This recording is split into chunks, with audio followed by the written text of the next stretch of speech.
말씀과 함께하는 따뜻한 오늘 큐티온. 사울이 블레셋 사람을 쫓다가 돌아오매 어떤 사람이 그에게 말하여 이르되, 보소서, 다윗이 엔게디 광야에 있더이다. 사울이 온 이스라엘에서 택한 사람 3,000명을 거느리고 다윗과 그의 사람들을 찾으러 들염소 바위로 갈새 길가 양의 우리에 이른즉 굴이 있는지라. 사울이 뒤를 보러 들어가니라. 다윗과 그의 사람들이 그 굴 깊은 곳에 있더니 다윗의 사람들이 이르되, 보소서, 여호와께서 당신에게 이르시기를 내가 원수를 내 손에 넘기리니 내 생각에 좋은 대로 그에게 행하라 하시더니 이것이 그날이니이다 하니 다윗이 일어나서 사울의 겉옷자락을 가만히 베니라. 그리한 후에 사울의 옷자락 뱀으로 말미암아 다윗의 마음이 찔려 자기 사람들에게 이르되, 내가 손을 들어 여호와의 기름 부음을 받은 내 주를 치는 것은 여호와께서 금하시는 것이니 그는 여호와의 기름 부음을 받은 자가 됨이니라.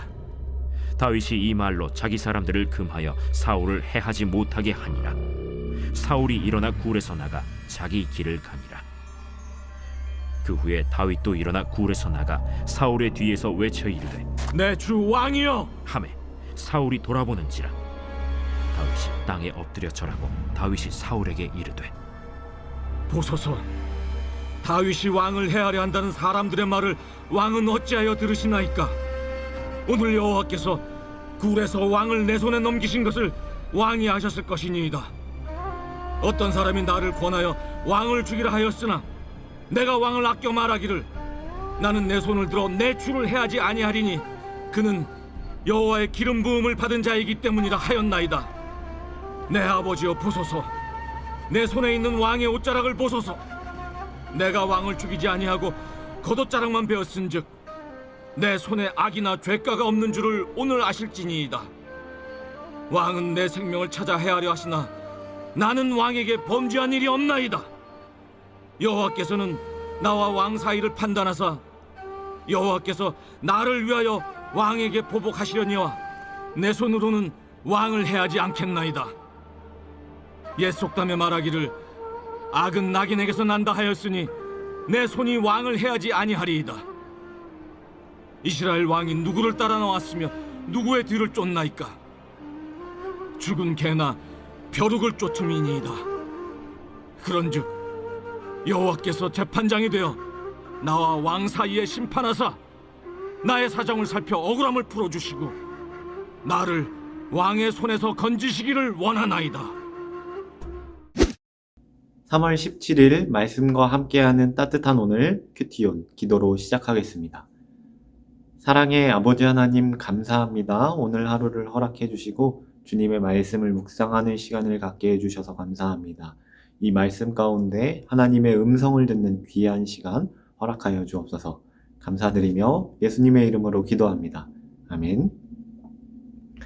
오늘 1절 말씀에 보면 이스라엘을 침략한 블레셋을 격퇴하고 돌아오는 사울에게 누군가가 다윗이 엔게디 황무지에 있다는 것을 보고하는 것으로 이 1절 말씀이 시작됩니다. 그가 누구인지는 정확하게 알 수 없지만 아마도 다윗의 상황을 주의 깊게 살피도록 지시를 받은 사람들 중에 하나이거나 그들의 연락을 받은 사울왕의 신하였을 겁니다.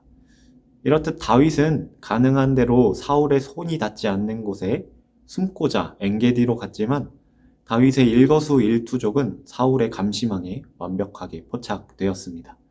사울은 이 다윗이 어디에 있는지 정확하게 알고 있었습니다. 이와 같은 사실은 성도들이 이 세상을 살아갈 때 얼마나 정신을 차리고 살아가야 하는지를 보여준다는 점에서 대단히 중요합니다. 왜냐하면 사울의 감시가 다윗의 생활 깊숙하게 닿아 있었듯 우리의 원수 마귀의 감시 역시 성도들의 생활 깊숙이 침투해 있기 때문입니다. 그러므로 늘 영적으로 깨어있는 삶을 살아야겠습니다. 사단이 공격할 수 있는 틈을 주지 않기 바랍니다. 그리하여 사단이 아무리 오는 사자와 같이 삼킬 자를 찾아 두루 다닐지라도 그로 인해 실족하는 일이 없기를 소망합니다. 4절을 보면 다윗의 부하들은 사울이 자신들이 숨어있는 굴로 들어오자 다윗에게 이렇게 이야기합니다. 하나님께서 사울을 제거할 수 있는 절호의 기회를 주셨다고 말이죠. 이것은 달리 말하면 사울을 어서 죽이라는 촉구입니다. 여론은 사울을 죽이는 쪽으로 기울었습니다. 정치 지도자들은 중대한 결정을 내려야 할 때 여론의 흐름을 따르기 마련입니다. 만일 여론을 무시하고 임의로 무언가를 결정하게 된다면 무사람들로부터 극심한 반발을 사기도 하기 때문입니다. 물론 여론을 존중한다는 것은 매우 중요한 일입니다. 지도자는 당연히 그 공동체의 의견을 존중해야 합니다. 그러나 문제는 하나님의 뜻과 여론이 배치될 때입니다. 다윗도 이제 선택의 기로에 서 있습니다. 그는 이제 어느 하나를 선택해야만 합니다. 여론의 향배와 하나님의 뜻 사이에서 결정해야 했습니다.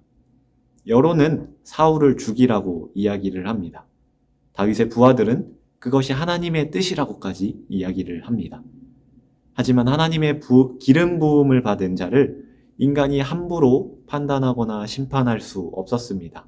그래서 다윗은 사울을 죽이는 대신 사울의 옷자락만 베고 말았습니다. 이것은 바로 우리가 어떤 중대한 결정을 내려야 할 때 유념해야 할 점입니다. 모든 사람의 의견이 다 일치하여 옳다고 말할지라도 하나님의 뜻이라는 확신이 서지 않는다면 결코 이행해서는 안 됩니다. 그리고 만일 하나님의 뜻이 무엇인지 확실히 알면 아무리 사람들의 의견과 다를지라도 하나님의 뜻을 따라야 합니다. 사도 바울도 에베소서 5장 17절에서 이렇게 요구합니다. 어리석은 자가 되지 말고 오직 주의 뜻이 무엇인가 이해하라. 10절 상반절에 보면 오늘 여호와께서 굴에서 왕을 내 손에 붙이신 것이라는 말이 나옵니다. 즉 다윗은 사울이 자기가 숨어있는 굴에 들어온 것이 하나님의 섭리로 보았습니다. 이 들어온 것을 하나님의 섭리로 보았습니다. 이 세상에 우연이란 결코 존재하지 않는다는 말입니다. 사람의 눈으로 보면 우연히 일어나는 것 같아도 그 모든 일에는 하나님의 섭리가 있습니다. 경건한 사람들은 언제나 다윗처럼 모든 일의 배후에 하나님이 계신 것을 인정합니다. 그래서 신중히 처신하게 되고 악을 멀리하고자 힘을 쓰는 것입니다. 14절에서 다윗은 사울을 향하여 이스라엘 왕이 누구를 따라 나왔으며 누구를 쫓나이까? 죽은 개나 벼룩을 쫓음이니이다 라고 말합니다. 이것은 힘이 없는 자기를 잡고자, 다윗 자신을 잡고자 사울이 3천이나 되는 군대를 이끌고 추격하는 일이 지극히 무익한 일임을 지적한 것입니다. 이와 마찬가지로 오늘날 우리 역시 하나님이 주신 달란트를 무익한 일에 허비할 수 있습니다. 하나님은 우리 각자에게 주님의 뜻에 따라 달란트를 맡겨주셨습니다. 그러므로 우리는 그런 달란트들을, 이 재능들을, 은사들을 하나님의 목적에 맞게 알맞게 사용해야 합니다. 그래야 하나님이 주신 자원을 무익하게 허비하지 않을 수 있습니다. 이를 위해 우리는 하나님께서 주신 고귀한 달란트를 무의미한 곳에 낭비하고 있지 않은지 날마다 점검하며 기도로 나아가야 합니다. 각 사람이 받은 달란트의 주인은 하나님이시지만 이에 대한 관리 책임은 각자의 몫입니다. 사도 바울이 표현하고 있는 대로 우리는 살아도 주를 위해 살고 죽어도 주를 위해 죽어야 합니다. 우리가 가진 것들이 하나님께서 주신 것임을 잊지 않고 매일 감사의 고백을 올려드리며 하나님께 내어 맡기는 삶을 사는 우리 모두가 되기를 소망합니다. 묵상 질문입니다. 억울하지만 사람에게 되갚음하지 않고 하나님께 맡길 일은 무엇인가요? 함께 기도하겠습니다.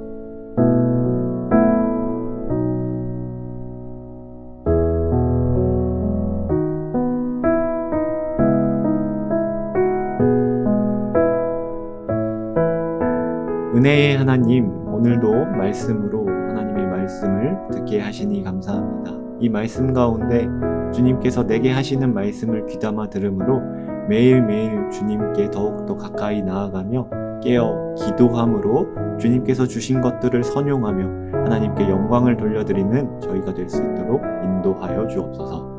감사드리며 예수님의 이름으로 기도합니다. 아멘.